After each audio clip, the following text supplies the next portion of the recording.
Neymar Junior Santos. অবশেষে চলে এলো সেই মাহেন্দ্রক্ষণ, অর্থাৎ ব্রাজিলের বিশ্বকাপ দলের অ্যানাউন্সমেন্ট। বিশ্বকাপের চূড়ান্ত স্কোয়াড ঘোষণা করেছেন ইটালিয়ান ডন রিয়াল মাদ্রিদের সাবেক মাস্টারমাইন্ড কোচ কার্লো আনচেলোত্তি। সেখানে জায়গা হয়েছে নেইমার জুনিয়রের। অথচ ঠিক আগের রাতেই নেইমার নিজের শৈশবের ক্লাব সান্তোসের হয়ে মাঠে নামেন এবং সেখানে চোখের জল ধরে রাখতে পারেননি। করিতিবার বিপক্ষে ম্যাচের আগে ব্রাজিলের জাতীয় সঙ্গীত বাজার সময় মাঠের মাঝে কান্নায় ভেঙে পড়েন এই ফরওয়ার্ড। সেকেন্ড হাফে নেইমার খানিকটা ব্যথা পেলে মাঠের সাইডলাইনের পাশে চিকিৎসা নেন, যা ছিল টিমের বেঞ্চের ঠিক বিপরীত বাঁ পাশে।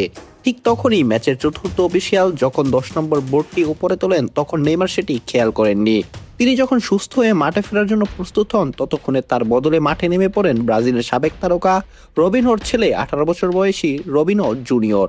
খেলা তখন আবার শুরু হয়ে যায়। নেইমার দৌড়ে মাঠে গিয়ে ঢুকলে রেফারি তাকে মাঠ ছেড়ে চলে যাওয়ার নির্দেশ দেন। এতে প্রচন্ড ক্ষুব্ধ হয়ে নেইমার চতুর্থ অফিসিয়ালের কাছে হাতের লেখা বদলিয়ে চিরকুটটি দেখতে চান। সেখানে দেখা যায় সান্তোস কোচ কুকা আসলে 31 নম্বর জার্সিধারী গঞ্জালো এসকোবারকে তুলে নিতে চেয়েছিলেন, কিন্তু খেলা শুরু হওয়ার আগে তিনি ভুল নাম্বারটি খেয়াল করতে পারেননি। তাই নেইমারকে দুর্ভাগা অবস্থায় মাঠ লিভ করতে হয়। তবে গত দিনটি নেইমারের জন্য খারাপ গেলেও আজকে তিনি পেয়েছেন সুসংবাদ, এবং ব্রাজিলের বিশ্বকাপের সর্বোচ্চ গোলদাতা নিজেও যে এই বিশ্বাসটি রেখেছিলেন তিনি শেষ পর্যন্ত ব্রাজিলের চূড়ান্ত স্কোয়াডে থাকবেন, তাই হয়েছে।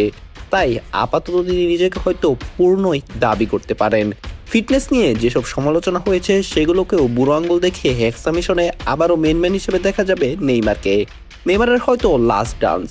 ব্রাজিল কি পারবে বিশ্বকাপ উপহার দিয়ে নেইমারের শেষটা সুন্দর করে রাঙাতে, নাকি অপেক্ষা আরও বাড়বে?